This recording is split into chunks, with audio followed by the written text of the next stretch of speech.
Күйлердің тарихынан сыр шертіп, тереңірек білуде ұрпақтың арман тілегі орындалып, ата-бабадан қалған баға жетпес мұраны жаңғыртуда бүгінгі күні 100 күйдің тарихы атты жоба жүзеге асырылып келеді.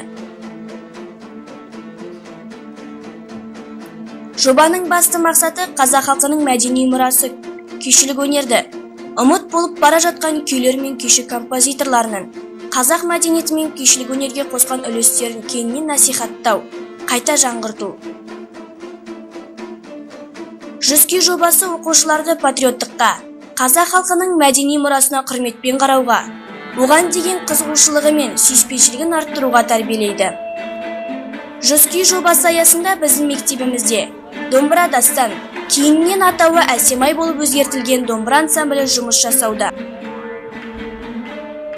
Ансамбльдің басты мақсаты қолына домбыра ұстаған балаға дарындылық пен имандылықтың жылуы дарып, қатыгездіктен аулақ болады деген ақыл сөзді ұстана отырып, талай ғасырлар тарихы мен хикаяларды шанағына сақтап келген батырлар ерлігін жырлаған қасиетті қара домбыраның қыр-сырын ұғып үйрену.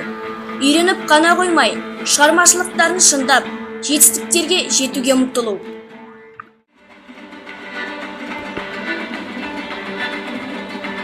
Қазіргі таңда ансамбль репертуарында жастар биі күйінен бастап, Тепен-көк, Келіншек, Балбұлақ, Наркескен, Бабаларым, Кеңес, Өмір жолы, Айжан қыз, Балбырауын, Салтанат, Ерке сылқым, Қоңыр, Тойбастар, Аман бол шешем аман бол, тағы басқа күйлер бар.